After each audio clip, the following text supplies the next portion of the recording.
Hello and welcome back. I'm Elizabeth and this is Time Scholar, and I'm very happy to have you here yet again today. So firstly, I have a few sort of admin-y things to discuss, one of which is I have a new microphone and I have a new filming setup, so hopefully all of my audio and sort of visual issues will have solved themselves, firstly. Secondly, just as a bit of a disclaimer as well, I am currently coming up to the last 2 weeks of my degree, so if my uploads are a bit sporadic over the next 14 days, I apologise profusely. Everything will go back to normal come September for that as well. But today I'm going to be discussing ancient history, and I'm going to be discussing what is actually one of my favourite battles of the ancient world. If you know the movie 300, then you'll actually be slightly knowledgeable on what I am going to discuss today, which is the Battle of Thermopylae. And in my opinion, it is really the battle that really shaped the idea of Sparta, and also really shaped the ancient world's view of Sparta as well. I feel that, in the ancient history sphere, if you talk about Sparta, one of the first things that comes to your mind is the Battle of Thermopylae. And that battle was incredibly prominent, and it was really, really important for Greece, as it was one of the major battles of the Second Persian invasion. So if that sounds like something that interests you, make sure to grab a cup of tea, coffee, or whatever beverage you prefer, and let's go. So firstly, I am going to speak to just some of the sort of political and historical context around the Battle of Thermopylae, because it is important to remember that this battle didn't just come out of nowhere. There was a lot running up to it, but it's also important to sort of understand the political state of Greece and also Persia at the time to really gain a proper understanding as to what the Battle of Thermopylae really was, because there were more implications to it than just the battle in of itself. So the Battle of Thermopylae took place in 480 BC and really became one of the most famous last stands in not only the ancient world, but in my opinion, the modern world as well. And it really sort of put a name to Sparta as well, as I previously said. And to understand the importance, we do really need to discuss the political background of what was happening in Greece at the time. So during this point in time, Greece was not a unified nation like it is today. Instead, it was made up of different self-governing city-states known as polis. And they all worked under their own rules. Like, for example, Sparta was a militaristic state with a lot of their importance based on the military and their army, and training up their citizens to be in the army. And their entire sort of city-state, the work was done by Helots, which were the Messenians they enslaved. But then you also had Athens, which, as we know, is known as the birthplace of democracy in Greece. But they also had slavery themselves, but they lived a completely different life to the citizens of Sparta. Because that is important as well. You weren't a citizen of Greece, you're a citizen of Sparta, or you're a citizen of Athens, or Thebes, or Corinth. A lot of these places that are mentioned in ancient works were city-states in Athens, self-governing with their own rules and their own sort of traditions and cultures as well. And although it is important to note that these different city-states did share religion and they did share language, the way in which they operated could differ so differently from one another. And it's also important to note that it wasn't actually uncommon for these states to work against each other. So because they were self-governing states and they weren't a unified nation, they would fight each other. Like Athens and Sparta had fought each other, for instance. So as often as they would work together to sort of serve a greater good, to save the entirety of Greece, they would also fight between themselves as well. And on the other hand of this battle, the entire Persian Wars, was the Persian Empire.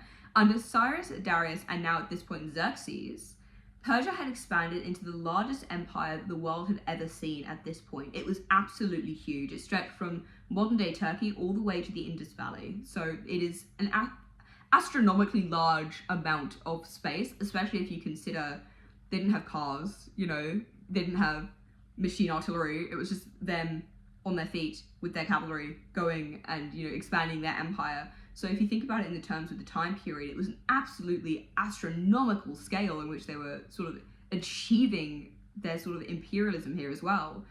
And for Persia, Greece was not just an old enemy or somebody that they just wanted to kind of take over, but Greece had actually really embarrassed them back in 490 BC at the Battle of Marathon. So Persia kept invading Greece from this point. So Xerxes' father Darius had actually done the first Persian invasion, and they were trying to expand their territory. But for this invasion for Greece, it wasn't just Persia trying to expand their territory, but it threatened the way that Greece lived. It threatened their sort of, hodgepodge is a bad terminology of it, but there are different ways in which the city-states were organized, the different ways of living each of these states had. it really sort of threatened that, and it threatened their religion and it threatened their language as well. There was a threat to their independence, their way of life, and the different ways of living in democracy that existed throughout Greece. And Thermopylae itself was not an isolated incident, an isolated battle either. It's important to remember that, as I have been saying, it was a part of the second Persian invasion of Greece. And so this invasion sent by Xerxes had one overarching goal, which was to bring all of the city-states of Greece, and by proxy the entirety of Greece, under Persian rule once and for all. So there was a lot that happened in the uprun to the battle as well, so I'm just going to discuss a little bit of the timeline as well here. So the history that led up to Thermopylae goes back to 490 BCE, when Darius I, who was Xerxes' father, the previous sort of ruler of Persia and the Persian Empire, launched his own invasion of Greece. And this is the same year that he was defeated at Marathon, which is what we're told in the ancient sources really, really sort of grinded Xerxes' gears, for lack of a better term. He was so annoyed that they had been so embarrassed at this battle, and it was humiliating. And after Darius died in 486 BCE, so only 6 years before the Battle of Thermopylae, his son Xerxes vowed to avenge his father as well. So by 480 BCE, Xerxes had actually managed to assemble one of the largest military powers and expeditions of the ancient world. Like, the amount of people he had was astronomical. Like, Herodotus, who is really one of the only primary sources we have for Thermopylae, and it is important to take everything he does say with a grain of salt, because as much as he was a historian, he was also a storyteller. But it is said that he said there was over millions of people in this army. Modern day historians estimate it was more likely a number between 100,000 to 250,000, but any way you look at it, Xerxes had created an absolutely massive fighting force for Persia. And it was not only his army that was impressive either, really. Like, his preparations were too. Like, he was ready. He didn't just sort of invade Greece on a whim. He was ready. He had everything working for him in order to take over this country, or all the city-states. So he built pontoon bridges across the Hellespont, he dug canals through peninsulas, and he also mobilized ships and men from across the Persian Empire. And as I've discussed, that is an insane wealth of land he had to do that from as well. So as much as it was a war of conquest, like he wanted Greece, he wanted to expand his empire, to Xerxes it was also more than that. It was a way for him to really demonstrate his imperial forces and might as well that he had sort of built up with Cyrus and Darius over the years. But the Greeks, however, were nowhere near as prepared or controlled as Xerxes and his army. Like, even some city-states such as Thebes kind of like just leaned towards submission, and they were just like, yeah, you know what, fighting seems really hard, you can have us. Not to that exact terminology, but other city-states like Athens fought for resistance. They were like, no, Persia's not coming here and taking my city-state, thank you very much. So instead, Sparta and Athens devised a strategy to try and win this war between the two of them. So this plan was to meet the Persians on land at Thermopylae, whilst also engaging the Athenian naval fleet at Artemisum as well. So it is believed as well that Thermopylae was chosen on purpose. It was not just by chance that this is where they decided to sort of meet them at this fork in the road. It is a very narrow coastal path, so it really works as almost like a bottleneck or sort of like a choke point as well. And it's so small that Herodotus claims that only a chariot could fit through. Like, that was the width of it. It was tiny. And by holding this like bottleneck area, the Greeks hoped that they would be able to fight back against the Persians enough to start neutralizing their numbers. Because it's important to note as well that Sparta were known as being a massive military force. Like, they were known for being, like, that's what they did. They would train their children, or their sons, to become members of the army. Military service was not a choice. You had to do it in Sparta. Like, the entirety, well, not the entirety, but a fair whack of their society really surrounded their military, to the point that they even had two monarchies. So they had two kings. One would stay at home and one would go to war. Like, it was just so important to them. The entire idea of, like, come back with your shield, or on it, the idea of dying, a glorious death, was incredibly important to Sparta, and therefore their military prowess was known throughout Greece.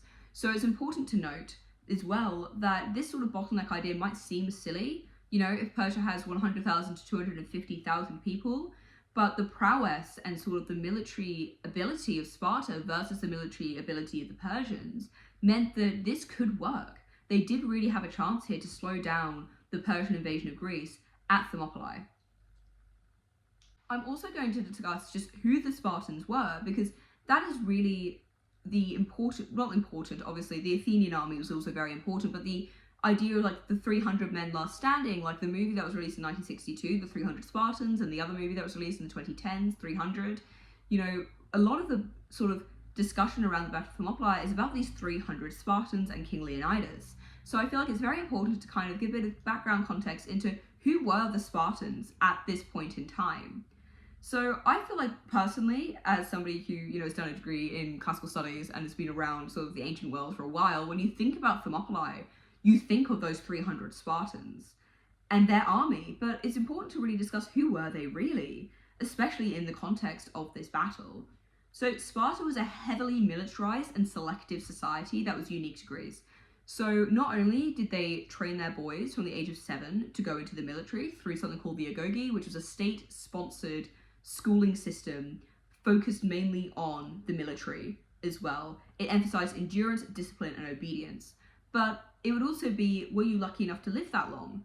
Because the Spartans also would test all of the babies born on the top of a mountain, and their elders would come and decide whether that baby really had the fighting spirit of a Spartan, whether if it was sickly, or they would also bathe them in bowls of wine to test for epilepsy, which is quite interesting. But if anything was wrong with this child, they would actually dispose of it on the mountain, either by throwing it off or leaving it on the mountain, exposing this child to the elements.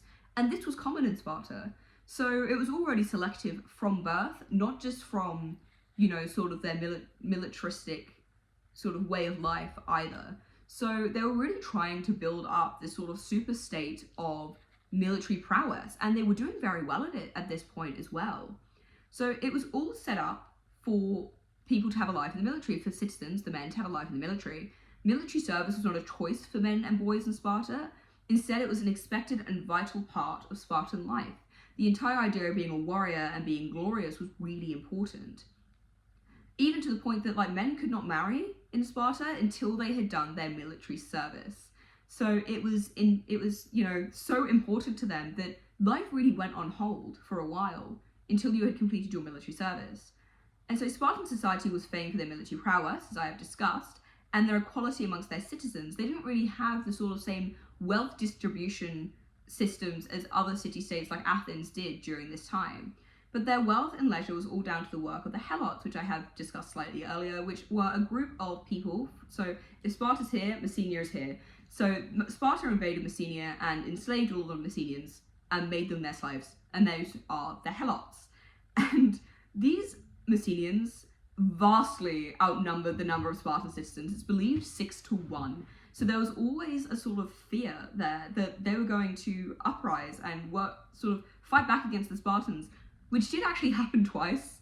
But Sparta did quell these uprisings, but that's another sort of show of their military prowess, that they were able to quell these uprisings when there were so many people fighting against them. But this constant threat of Helot rebellion really meant that Sparta was both sort of became a state of complete and utter military prowess, but also one of extreme paranoia. They were scared all the time about another Helot uprising because so much was placed on these Helots. The cooking, the cleaning, everything. Their their life of wealth and luxury and sort of leisure was all fell at the Helots' feet. So at Thermopylae, Sparta was actually represented by King Leonidas I, who was one of those two kings. He's the one who went to war, obviously. But he's said to be a descendant of Hercules, depending on whether you want the Greek or the Roman. But Leonidas had actually been chosen alongside 300 of Sparta's best citizens, their best in the military, to lead the defense at Thermopylae. And again, this was a purposeful choice, as I had discussed. Sparta's military was known. They were taught how to fight from the age of 7. They were military machines. These soldiers were something, in my opinion, Greece had never seen before. It made so much sense for them to be at the front of the Greek resistance to Persia. So it's also really important to discuss, in the context of Thermopylae, who were the Persians, other than just, Xerxes invading Greece. There's more to him. There's more context behind who the Persians were than just that. So the Persian Empire was the most powerful state the ancient world had ever seen at this point in time. Its strength was through a multitude of things, such as its size, and therefore its population density as well, and its diversity. But it was made up of Persians, Medes, Egyptians, Babylonians, Phoenicians, Scythians, and countless others made up the Persian army, which meant that not only was there a mix of different diverse sort of people within the army, but with them they brought their own cultures, their own weapons, their own ways of fighting. So as much as Sparta was an absolutely insane militaristic power, and Athens didn't do too badly for itself either, the mix of different cultures and the mix of different sort of military ideas and ways of working in Persia, in the Persian army, really meant that they themselves could hold their own as well. It also meant that there was different types of armor and tactics. It wasn't just weaponry. There was a lot for the Persian army to call on, not just what was known from the one specific area like Sparta or Athens. So the Persian kings also styled themselves not just as rulers of the empire, but rulers of the world. But unlike, there's a lot of Greek stereotypes that surround the Persians, and I feel like if you look at modern day media, a lot of that comes across. Like, if you have watched 300, the way that Xerxes is portrayed in that really actually grinds my gears, personally. But that's not the point. But they actually were not, the empire was not entirely despotic, as much as that's what Greece wanted you to know, because obviously there was a lot of propaganda surrounding Persia, because Greece was slightly scared about their, intense empire, and the fact that they'd also invaded once, and now they were invading again. So as much as it's annoying to say, I'm not a huge propaganda fan, it kind of makes sense as to why there was great propaganda surrounding the Persians at this time. But the Persian Empire really actually did rely on tolerance of local customs and efficient administration. If they weren't to do that, it was very true that a lot of these places in which they had sort of taken over might have fought back, and their empire might not have been as strong. So for many in Asia Minor, Persian rule actually brought with it stability, trade, and prosperity alongside Persian control. So it can be argued there that it wasn't all bad for people who had come under Persian control by this point. But military, the Persian army was very, very different from Greek hoplites, which is, to be expected, really. Persian infantry carried wicker shields, bows, and short spears. They excelled at mobility and archery, but they didn't have the sort of heavy armor and long spears of the Greek phalanx. So their elite corps, who were called the Immortals, were famed for discipline, but even then, they fought with lighter equipment than sort of just generic Greek soldier as well. It is also important to kind of look at the armies side by side and see where the contrast really is with them. So the Greek hoplites, firstly, it is a really stark difference as well between the two, but they fought in the phalanx, which was a dense formation of heavy infantry, overlapping shields, long spears. Cohesion, discipline were everything in the Greek army. A well-formed phalanx could push back larger numbers of lightly armed troops, because if you think about it, it's like a wall of shields, of metal, pushing against you, and if you're Persian as well, your wicker shields, they're breaking. And they were so disciplined in both the Athenian army and the Spartan army, and also just the Greek armies in general were incredibly disciplined. So they knew how to fight alongside each other, and they also did just have better weaponry than the Persian army did. Because the Persian army, unlike Greece, relied on its diversity and numbers. So although Greece had less people, they had better armory, and the Persians had more people but worse armory. So archers, cavalry, and subject levies formed the backbone of the Persian army, so very different to Greece. And against most enemies, this flexibility was absolutely overwhelming. It was their numbers and also just the different ways in which they fought. But against a narrow pass filled with, disciplined hoplites, with the Spartans at the front, people who were famed for their military prowess, this was a liability because they just didn't have the same sort of military background and training as the Greek hoplites did. So the clash at Thermopylae was not just a battle of numbers against numbers, because there it seems obvious that Persia would have had more of an advantage, but it was of two fundamentally different military traditions. So it meant that, they were fighting against what they didn't know, but they were also fighting against completely different ways of working. So the Battle of Thermopylae itself actually only lasted 3 days, which in the grand scheme of the effect that it had in regards to the entire sort of Persian invasion, the second Persian invasion of Greece, and also just how many men died, is insane. It was not a long time for so much to happen, or, the effects for it to be so large. So when Xerxes actually arrived at Thermopylae with his army, it is said by Herodotus that he expected the Greeks to kind of like scatter in fear because of the sheer size of his army, but that didn't happen. Instead, what he saw really like took him aback, which was the Spartans like combing their hair, oiling their bodies, getting their weapons ready, exercising, standing guard, as if nothing was really out of the norm. Like, this was just it for them. But as Herodotus says, this is regular Spartan custom before battle. This was normal for them. They would do all of this no matter what battle they were going into because it was important for them. They had been raised for battle to be one of the most important parts of their life. So oiling themselves up and doing their hair is kind of like they were going to work, really. Like, this was their job. You wouldn't go to work without having brushed your hair in the morning. The Spartans wouldn't go to battle unless they had sort of preened themselves and they were ready. It was part of their pre-battle ritual, really. And although we know that from historical sources that this was normal for the Spartans, for the Persians it genuinely looked mad. And you can understand it in their eyes. Why would you be sort of oiling yourself up and doing your hair and, standing guard as if nothing was out of the ordinary if you were away to go and fight a bunch of people? So, although it just also goes to show the just sheer difference in the two sort of, areas there as well. For Sparta, that was completely normal and the Persians thought they were going crazy. But that leads us up to the first day, which is Xerxes actually waited 4 days upon arrival, hoping that the Greeks would retreat, hoping that they see the size of his army and they go, no thanks, and they just kind of let him swiftly through. But that didn't happen at all. So when they didn't, he sent his Medes and his Scythians, as I previously discussed. The Persian army was made up of multiple different cultures due to how large the Persian Empire was. And these were contingents from the empire's heartlands as well.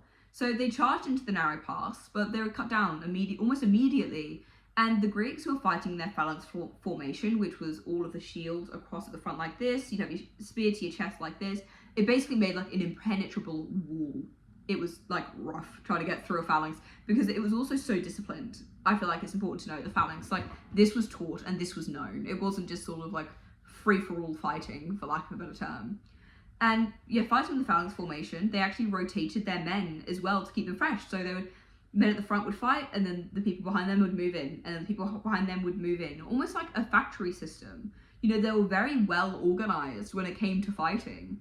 And their long spears and their bronze armor against the sort of wicker shields and the leather armor of the Persians was absolutely devastating for them because they were properly, not impenetrable, obviously, but compared to the Persian armor and the Persian armory, the weapons that they had, they were worlds apart.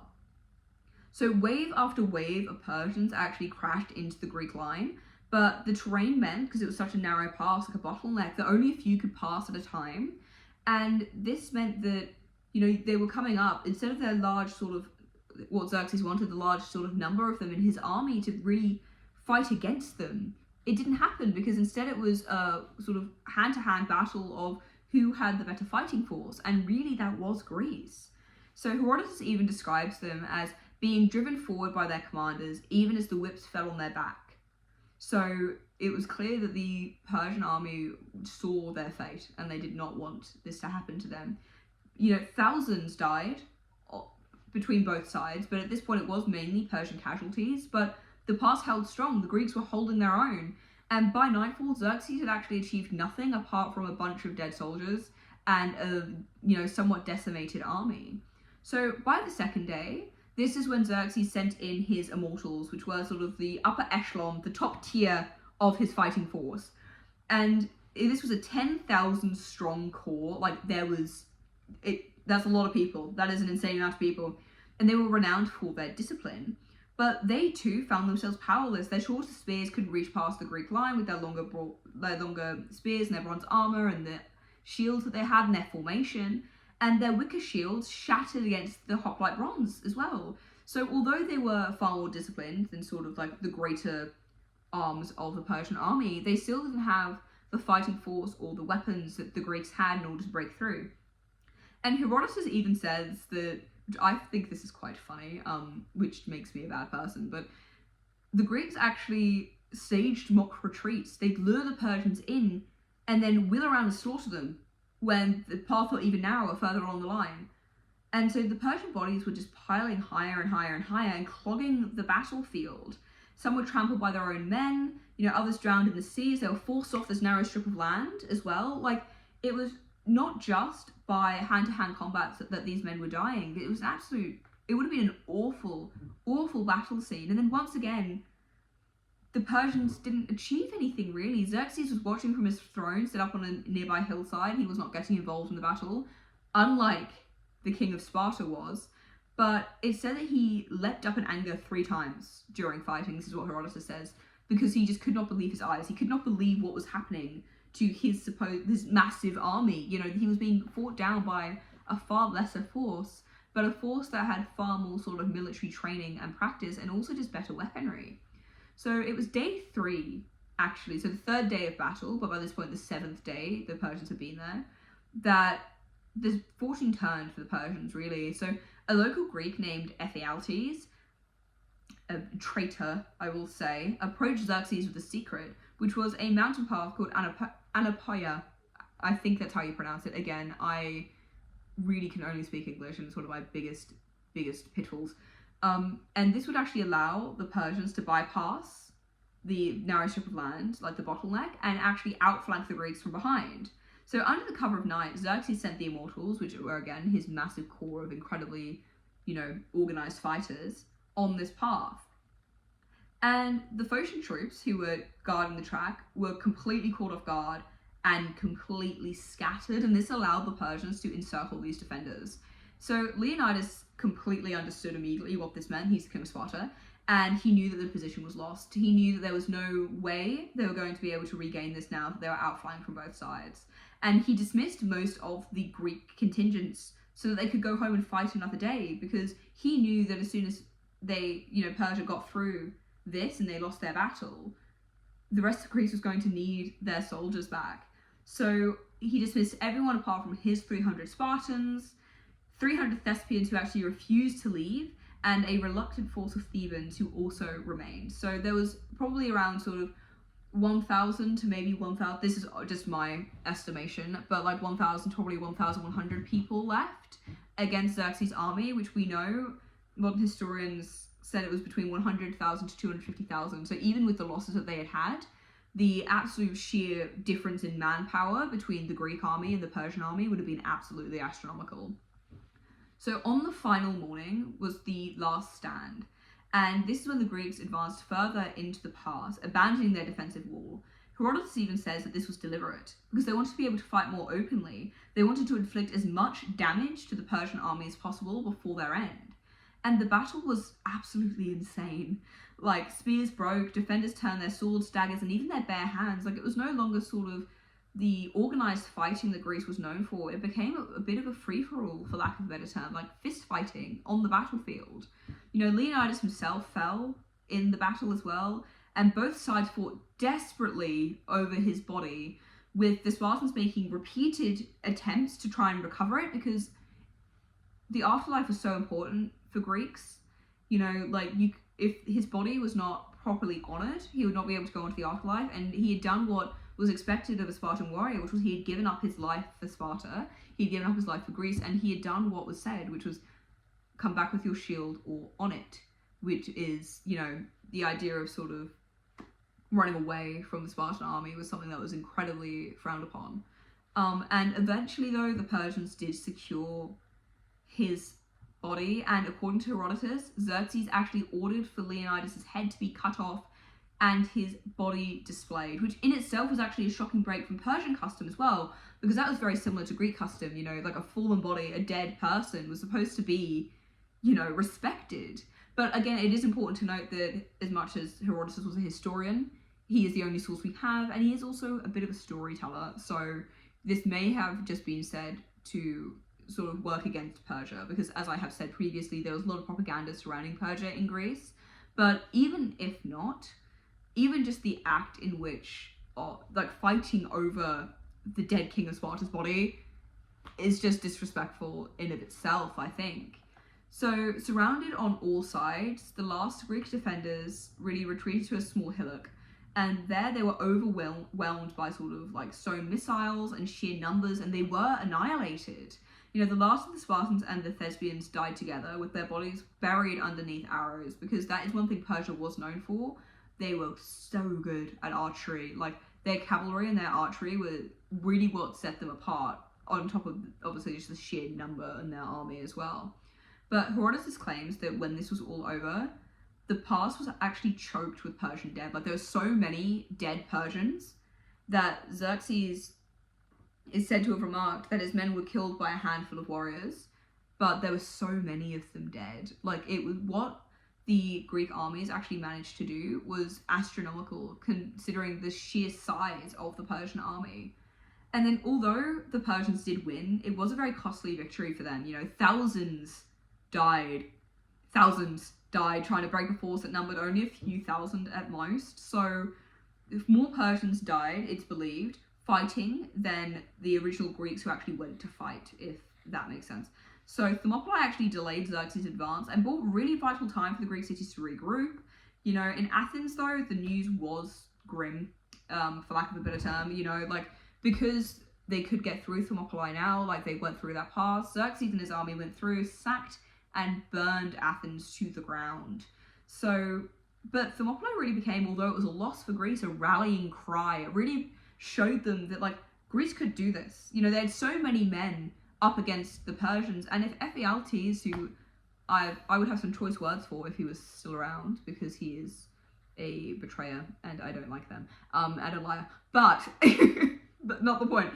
The Persians might not have won that battle, you know, because it was clear that they were losing men at a rate of knots to the Greek army. And that is really where I think Thermopylae came as sort of a rallying cry for Greece, because it really showed that the Persians could be resisted and that freedom was worth dying for. All of these men had given up their lives for Greek freedom. And as I will go on to say later, it really helped the naval forces as well, with Salamis later on.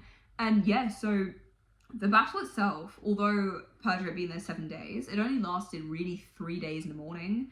And there was absolute massive losses on either side. But despite it being a Persian victory, in of itself, it was kind of a victory for Greece, because they saw that they could do this. They could win. There was an opportunity there for them to fight back against Persia, because they had seen what Greece could do with such a small number of men against such a large army.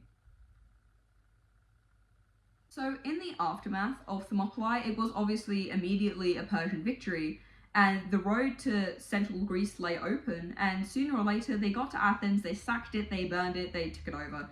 But the sacrifice at Thermopylae actually bought really precious time, because the Greek fleet, the naval fleet, regrouped, and later in 480 BCE at Salamis, they actually struck a decisive naval victory against the Persians, which was really a defining factor in this invasion, because by 479, the Persians were gone from Greece altogether. So by, you know, those Thebans and the Spartans and the Thespians staying behind, they really did buy a lot of time for Greece, because had they not, who knows what would have happened? Maybe Greece would have become part of the Persian Empire and the entire history of the ancient world would be entirely different. We don't know, because it obviously didn't happen.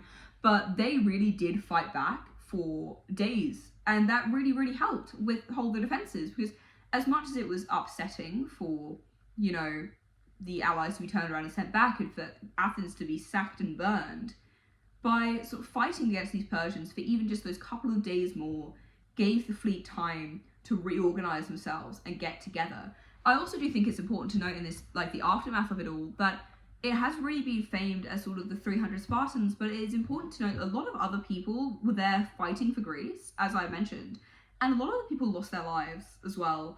So it was not just the 300 Spartans. I think it's just due to their military prowess and, you know, even the way that they're sort of seen today in modern day media, that is how the sort of entire onus of everything kind of went on to the 300 Spartans. So for the Greeks, Thermopylae actually became less about the defeat and more about inspiration. Like, as I previously just discussed, it was proof that courage and discipline could really hold back the tide of empire, even if it was just temporarily. Because, yeah, as I just discussed, they did hold back the Persians. Those men who were left behind did hold back the Persians, and arguably, you could say, helped in their own way for the expulsion of Persia from Greece. So the legacy and legend of Thermopylae is one that is absolutely astounding. It has really sort of held strong for over 2,000 years now. You know, Herodotus preserved it. It was celebrated by poets as well. It was enshrined in monuments. And there's an epitaph that still reads, "Go tell the Spartans, stranger passing by, that here, obedient to their laws, we lie." So we also do need to recognise, as I was discussing, the myth-making surrounding the entire Battle of Thermopylae, as much as it was amazing. And these men did a lot for Greece, and they really were, you know, a militaristic prowess. Sparta's reputation as defenders of freedom does rely, it does ignore, their reliance on the Helots. They would not be able to be this absolute massive militaristic nation who really only spend their time, because it was the same for Spartan women. I feel like that's important to note. Spartan women would also just train all day. They were incredibly strong. You know, they didn't go to war in the same way that the Spartan citizens did, the men did, but they themselves lived the same life of sort of wealth and luxury at the hands of the Helots. So the Persian Empire as well, which was often caricatured as despotic, was in many ways actually more tolerant and multicultural than a lot of the city-states in Greece, which I feel like is important to note. But in sort of cultural memory, Thermopylae became an archetypal last stand. A small band of warriors who were facing overwhelming odds for the sake of their people. You know, from Renaissance paintings to modern films, like as I've discussed throughout this video, 300, or even the 300 Spartans, which predates that. I think that was 1962, I think that movie came out. The battle has been retold, reshaped, reimagined countless times. Like, even if you just go online and you Google the Battle of Thermopylae, there's like fan art made, you know, like it's more now than just the battle that took place. I feel like in itself it's become sort of like an urban legend, which in turn is also quite bad, because it does mean that sort of the history of it does get diluted. As I said, like, it wasn't just the 300 Spartans who were at the Battle of Thermopylae, but due to sort of the way in which it's been told in the media, it does come across that way. And to be honest, maybe that is, like, I feel like it is both important to remember the tactical details of the fight and really what happened, but it is also important to note that we don't know everything that happened due to our only source really being Herodotus, and then also other poets who have spoken about it, oral tradition, as was very popular in Greece. But it also goes to show the enduring power of a story. You know, like, the story of sacrifice, defiance, and the price of freedom, I think, is very important within the Battle of Thermopylae as well, because, you know, it's 2025 and I'm sat here in my living room in Scotland telling you about a battle that happened in 480 BCE, you know, 480 years before Christ. It's absolutely insane, the fact that it has stayed so true, and it's also something that people still want to hear about today. It is still something that people discuss, well, in I don't know, in the ancient history circles, people still discuss, but even in the way that it's been made into TV shows, and it's been made into, you know, mass media, there's even, like, video games about it. It just, I don't know, it just really goes to show that the Battle of Thermopylae, as much as it was a sort of loss of battle, a failure of battle, well, depends on how you want to class failure, they didn't win the battle for Greeks. It really does actually paint Greece in a good light. It's not really like, they lost, that sucks. It paints them in, arguably, I think, maybe even a better light than if they had won. So, I will admit, I'm a bit biased, and this was, I will say, a bit more of a whistle-stop tour of the Battle of Thermopylae. There is obviously far more context if I wanted to go into the military history and things like that. I would absolutely love to do that, by the way, if anyone wants a video on Greek military history. It's another thing that really interests me. But yeah, this is one of my favourite battles of the ancient world, because not only does it show so much about Greece, it shows them working together, it shows the military prowess of Sparta, it shows, you know, the sacrifice that they were willing to make in order to save Greece as a whole, despite the fact that these city-states themselves did go against each other quite commonly. And I think it also just is one of my favourites, because although they lost the battle, they did win the war. You know, like, as much as it was a decisive Persian victory, which did lead to the sacking of Athens, it wasn't the end for Greece. They bought the Greeks so much time by staying there and fighting to their death. And I really feel like King Leonidas needs to be given a bit more credit than he is given, because he also was there. He was a king. He went there, and obviously that was part of Spartan culture. They would have a king at the same time the king went to war. But he went and he laid down his life for Greece as well. And even in doing that, his body was mismanaged in his death. So I just feel like the entire story as well, that has kind of become, as I said, like urban legend of the Battle of Thermopylae itself is very, very important, and also just interesting. Like the fact that it is had such an enduring legacy to the point that, you know, I'm sat here today talking about it is just insane. And I think that is far more to do with the story surrounding it than the battle itself. The story of freedom and fighting for what you believe in, and, you know, also just, you know, achieving something that seemed unachievable. You know, fighting against that many Persians for as long as they did in itself was absolutely amazing. But yeah, I'm going to stop rambling because I can definitely ramble about the Battle of Thermopylae for a very, very long time. And yeah, so I do hope that you guys enjoyed this video. And if there is anything you do want to see, leave a little comment below and I will make sure to put it in my little list of things that I'm currently working my way through.